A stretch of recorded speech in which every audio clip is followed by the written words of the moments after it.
Amanda. I'm Ben. We're AutoSave. Welcome to our channel. Today we're watching the Apothecary Diaries, Season 1, Episode 17. We are about to put makeup on Jinshi. Yes. I think. I hope we get to see it. I hope it lends itself to a conversation between the two of them about Master Lacan. I think it's the perfect time, too. I mean, if you think about how long it can be to put on makeup sometimes and how close and intimate that process of putting makeup on someone else could be, they're going to be right up close and personal for a decent amount of time. Hopefully. You ready? Yeah. Sweet. The flower that looked like it flew up in the air with the breeze looks to be the same flower that the opening ends with in the bouquet. If I knew more about the language of flowers, or what poisons they might hold within their stems and leaves and petals, I might be able to gather something from that. Mao Mao's mother. I need more Lao Lin.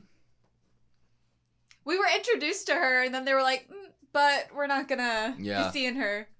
Sorry. We teased you with that. The show makes me extremely happy.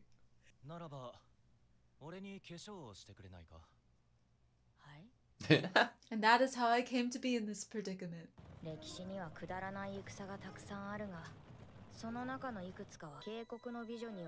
You think that Jinshi could start a war?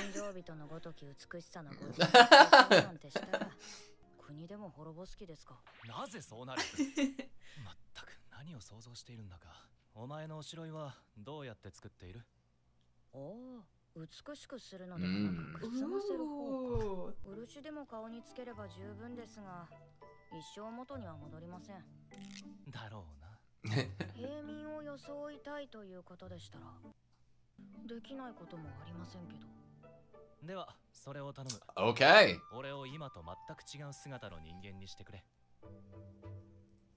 This is fun.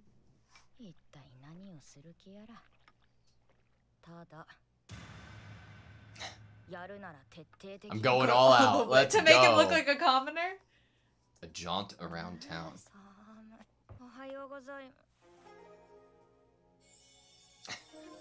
That's what you have to work with.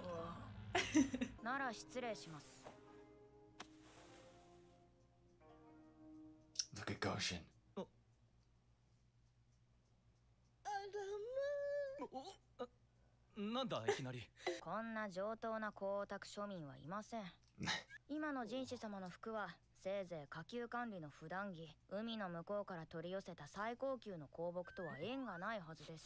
He doesn't even realize what he smells like.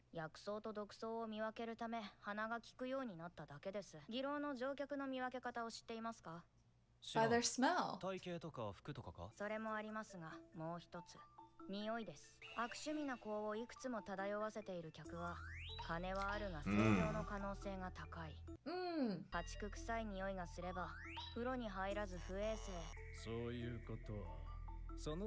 Knows that world. This is an example of that.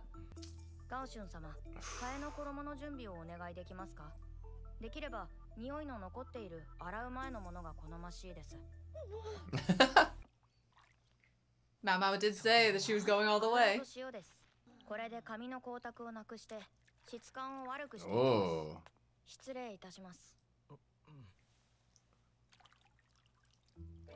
After it was just being beautifully treated.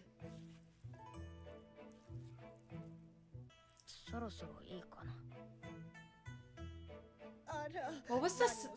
Her voice right there.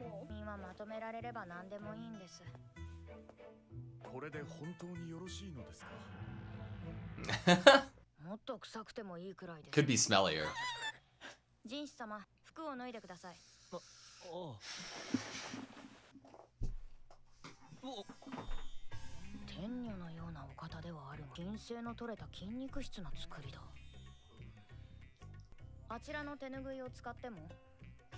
Put a belly on him.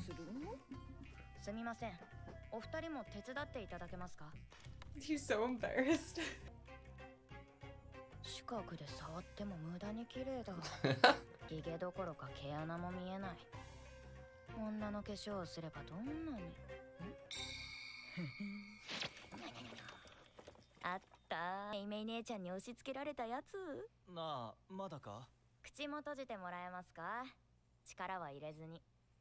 I'm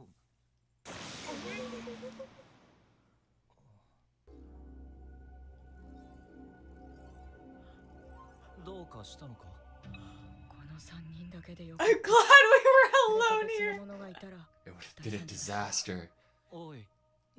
Wars would be started. Nothing at all. We're all on the Oh, same dream page. team. 立派な男の手だ。さすがに白魚の手とは。タコがある。普段筆か箸くらいしか持たないと思っていたが。 He Doesn't know trains. about the 剣術か training. 棒術をやっているのだろうか。本来宦官には必要ないはずだが。そんなくだらない質問をする Starting to piece things together.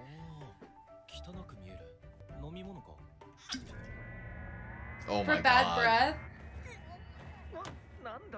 唇と喉が腫れて声が変わりますから。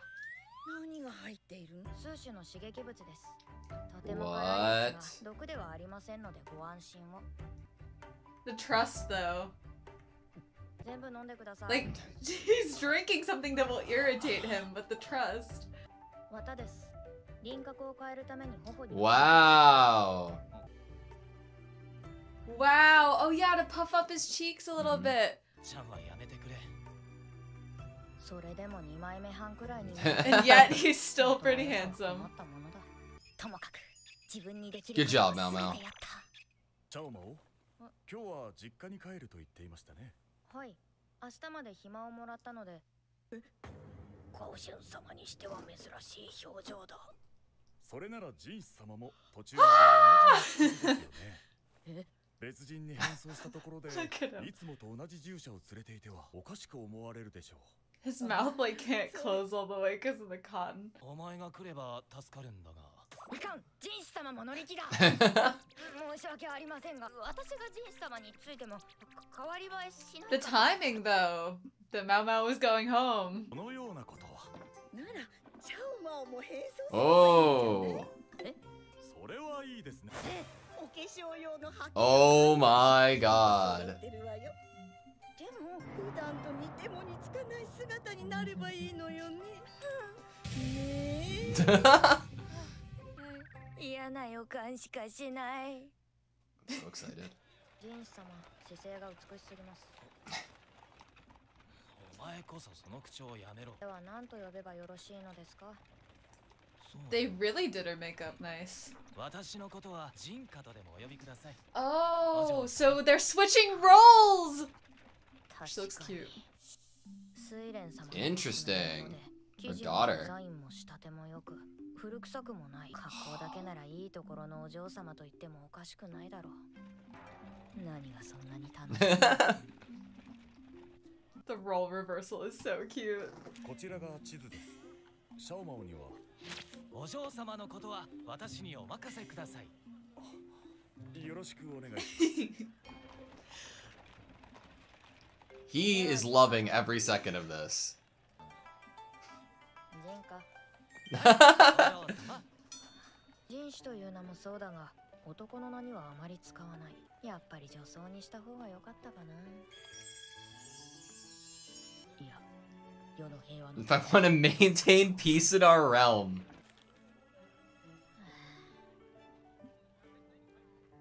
なんで私が護衛なんだ。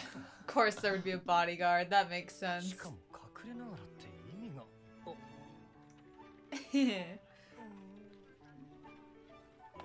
従者が主人より前に出るとはまだまだだな。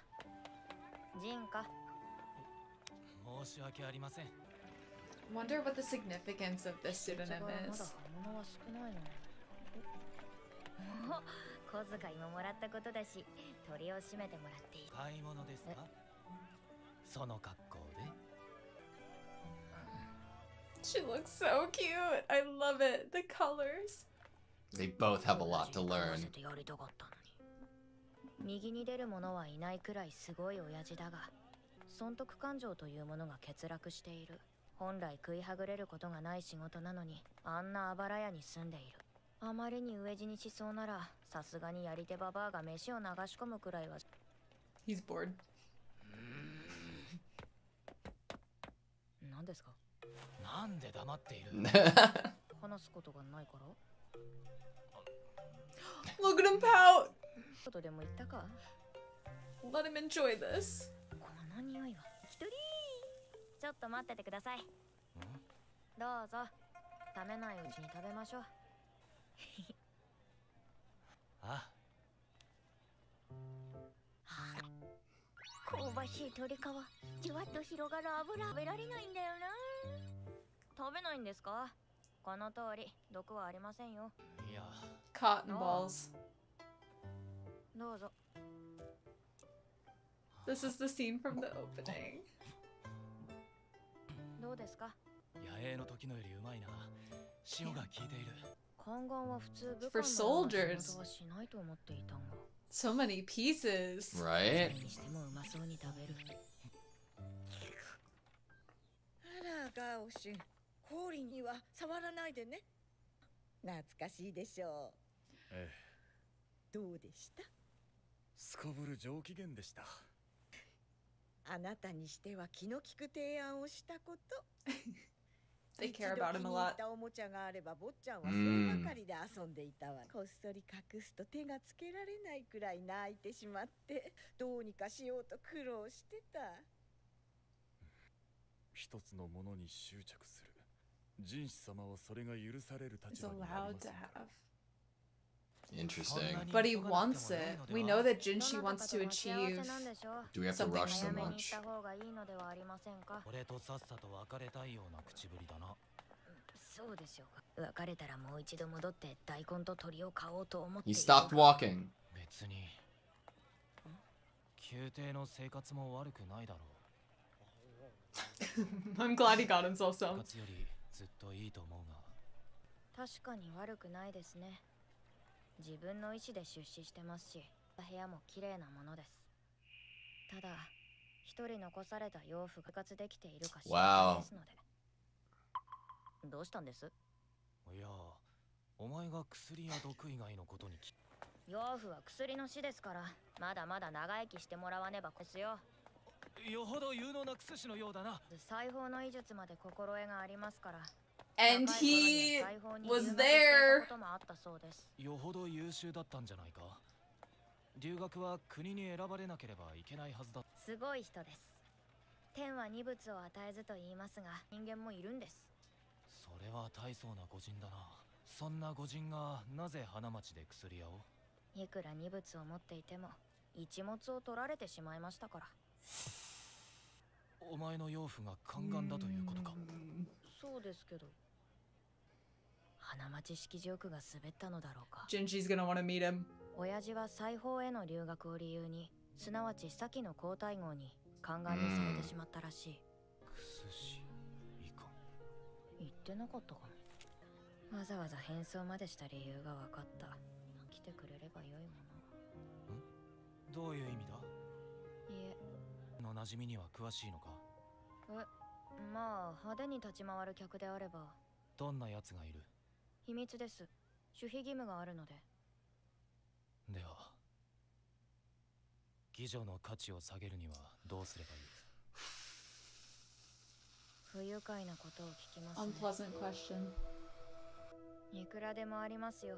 特に上位の妓女ならば、カムロ時代に一通りの教育を済ませます。要望の良いものとそうでないものに分けられ、後者は顔見せが終わるとすぐ客を取り、一方、見込みのあるものは茶飲みから始まり、値はどんどんつり上がり、上がったところで露出を減らすと、茶飲みだけで1年の銀が尽きる売れっ子妓女が出来上がります。身請けまで客に一度も手をつけられないといったこともあります。 Chastity. 手つかずの花だからこそ Purity. Purity. 倒ればそれだけで価値は半減します。さらに価値などないに等しくなります。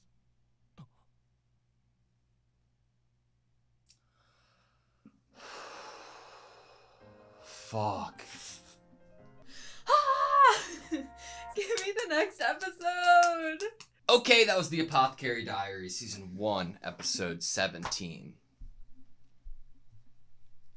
I hate not being in their heads. specifically Jinshi this episode. Like obviously we're hearing the inner monologue of him putting things together, and her putting things together about him too.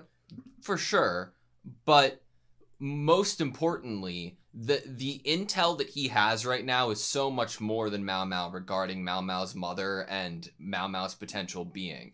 Jinshi had just learned minutes prior to the end of this episode that Mao Mao was taken care of by an apothecary who is a eunuch. Mm-hmm. That put together with the information of how to devalue, you know, with pregnancy, with the Lacan conversation, I'm like, does he know? Like, is that last shot of him being like, oh shit, that's what Lacan was fucking with me about and doing. Mm-hmm. Part of me feels like it's also like these two people, these two men that we're talking about that are not a part of this conversation are both kind of pieces of the other person's creation or coming into this world and who they are. Like, we know that Mao Mao's adopted father was supposed to be there when Jinshi was born and was called away, and we know that he was kind of kicked out a year later. Yeah. The idea that he might have pieces or have any sort of kind of stories to tell about Jinshi's coming into this world, as well as us being on the topic of conversation that is then the pregnancy that would have led to Mao Mao's existence. It's like both of these people that aren't a part of this conversation are very much a part of how these two people they're coming into this world. Yeah, definitely. Which is a connection that they will hopefully realize and share like well in the future, right? Mm-hmm. Like, not anytime soon to the degree that we are theorizing it is. Do you think that Mao Mao is not the happiest at the moment with Jinshi? I mean, the assumption after looking at the courtesans and being like, oh, that's why he's here. Her mood visibly changes. Her being asked directly about something, being like, that's an unpleasant question. If she's under the complete awareness of like, yep, that happened to my mom. My mom is in the state that she is because of all this shit, and Jinshi's asking about it without like knowing like that it's connected to me. But do you think Mao Mao is going to have negative internal feelings towards Jinshi? Not like massively, not being like, I'm mad at you even, but just like bothered. On the road to beginning to understand each other better, and us being so visibly shown pieces being kind of shown and maybe not put together yet in this episode, the closer you get in terms of like watching a narrative where characters are like getting closer to understanding the truths about each other, closer to becoming and realizing just how much they maybe care for each other and their connection, there is totally room for that train, once it's now what we've seen it be, oh, it's kind of been put on the track and we're like kind of going, you know, and things are being put together, things are flowing. Yeah. Something to disrupt that flow, misunderstandings, suspicions, something that will throw a wrench in how the two of them might view each other on the road to like discovering all of each other's secrets. I think in talking about that, it's important to point out that both characters are learning things about each other, whether it's confirmed or concrete or not. Although one of it is verbal and spoken aloud, and the other is all internal, and that can be isolating to a certain degree. Mm-hmm. Mao Mao has learned and seen the calluses on Jinshi's hand this episode. Mao Mao is hearing about a camp Jinshi has been at. There's that level of transparency there, and with that level of transparency combined with the level of false assumptions that Mao Mao might have about Jinshi, it could, I think it's just an interesting, like, you know, thing to point out, where on the other hand of things, I think more than anything, Jinshi feels closer to Mao Mao than ever. not even regarding the Master Lacan conversation, but is it so bad living in the palace? You know, like Right. everything. It's getting fucking crazy. And he might rejoice at the fact that he's learning about her adopted father and might want to meet him. I think that it was really cool that we're shown Mao Mao throughout the episode being given almost very parallel evidence pieces in the same way that Jinshi's given to figure out who Mao Mao's adopted father is. Yeah. And Mao Mao hasn't pieced hers together yet, but it's the same things that show status, that show that this person, these criteria, when you put them all in a line, like they signify something, they mean something. But I would say that there were a few different vocal cues, like vocal changes on Mao Mao's end. Obviously, can't take any vocal changes from Jinshi too seriously because his voice has been changed. And I'm saying that just lightly. But Mao Mao's voice did change like a few times in this episode. Obviously, very forefront of your mind is probably when he asks her the unpleasant question. And she's like, that's an unpleasant question. Mm-hmm. Which it is. Especially when you're not giving someone context of why you're asking such an unpleasant question. Yep. While near the environment of which the courtesans are. Yep. But another time that I felt like her voice changed was her first instance of actually touching him. Mm-hmm. And when she was doing his hair.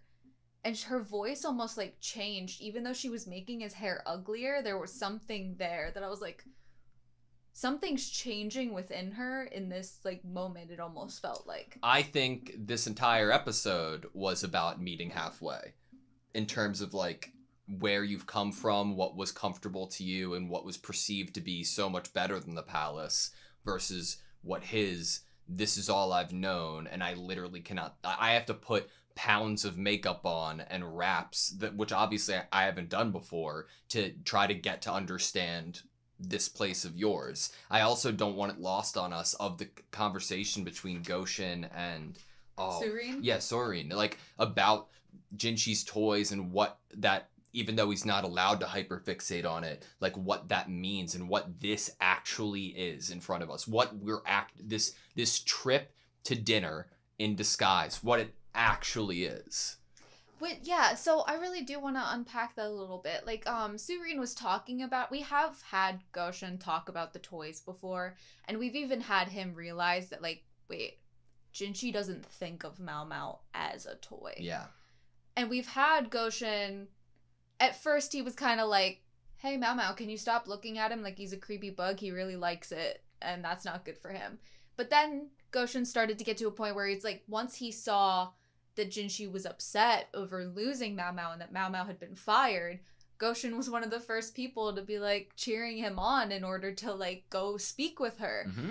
But now this conversation, it's like we're seeing the hard place that people that love him are in, because they want him to be happy, but they know his place better than anyone. Like it's such a direct comparison to the situation with Mao Mao, but also an insight of what might come with this conversation. I just wanted to read it if that was okay. Mm-hmm. Upon Goshin's idea, right? Mm-hmm. Even thinking about the idea of going to get Mao Mao in the way that happened, he was extremely pleased. Or the date that, or quote unquote the date, or like the dinner that we're on the way to. Mm-hmm. It was surprisingly a good suggestion for you. Once the young master found a favorite toy, he would never let it go. If I hit it, he would cry like the world was ending. You worked so hard to find him a new toy to get him to settle down somehow. Goshin sighs. He sighs at that. It's a crazy shot that we're getting next, because it's the back of Goshin. Mm-hmm. Fixating on one thing. That is not a luxury that Master Jinshi's allowed to have. It's like, Surin says, like, you worked so hard to get him this, and what really happened is that first Goshin was trying to make sure it didn't become a thing. Yeah. He was like, hey, Mao Mao, can you stop doing whatever he likes?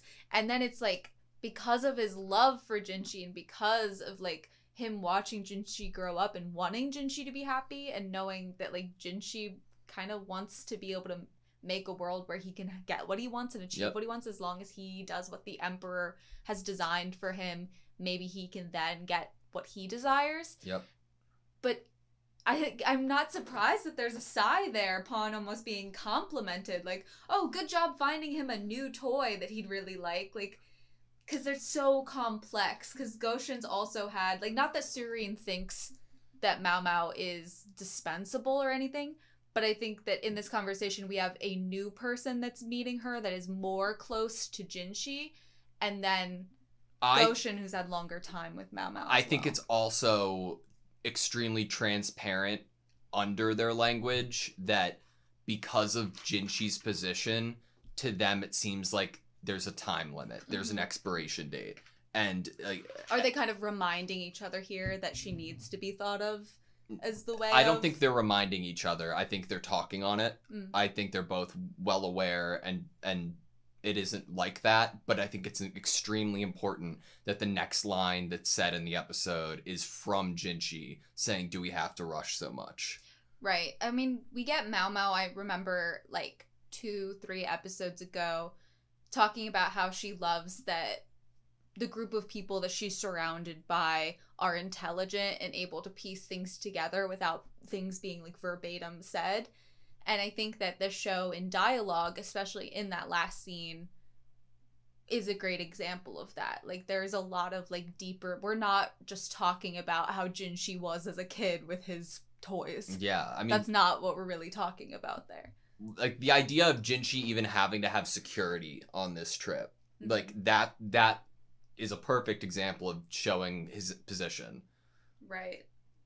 Man. I mean, Mao Mao did a great job disguising him. Like, she went more all out than I was actually expecting. Like, honestly, they really did switch up what I was expecting for this episode from the ending of last episode. Which was definitely. Just like, do my makeup. I was like, so are we trying to disguise you as a beautiful woman? But no, Mao Mao told us at the beginning of this episode that would literally start a war. Yeah. Like, we should not do that. And I'm like, I think I agree. Yeah. And, like, I loved the idea of like, oh yeah, makeup, we can talk about things, just because I was getting antsy. I am very appreciative of how they're letting this breathe and it advance naturally, and I think it gives more emphasis to each individual character, like Mao Mao and Jinshi, for their for the lack of the relationship that they don't have right now, right? Like there's so much inner monologue that we have that each other don't, like neither of them do, that it needs time. Right, like I think to when Jinshi was pouting because Mao Mao wasn't talking to him, and she's like, we don't really have anything to discuss, but in reality, like what the end of the episode is we've come to a stop and we start talking, and when we finally are face to face talking about something other than a case, something that Mao Mao is trying to solve, helping people, once we're actually removing that and we're finally talking about like maybe like something a little more intimate about each other, like is this one of the first probably not the first, but one of the instances where we're actually like talking to each other about each other? Yeah, no, that's exactly what I'm saying. Like, it's by far the most we've gotten, and it only could have happened in this atmosphere. Yeah. Especially with the being led by, well, if you want to learn more about that way of life. Yeah, with both of them acting as the other person's role, like... the role reversal. Yeah. It's perfect. Right. I need to watch next episode. I don't feel... I almost feel like this episode, next episode might have wanted to been watched together or should have been watched together. I don't feel secure at the moment, and I think it's because I just need to see how this conversation like fully plays out. Yeah. And it's just where it leads each of them individually, because I think it will only play out to a certain degree. Yes. All right, that's all I have you. I think so. Thank you guys so much for watching this video. Please like, comment, and subscribe, and we hope to see you next time.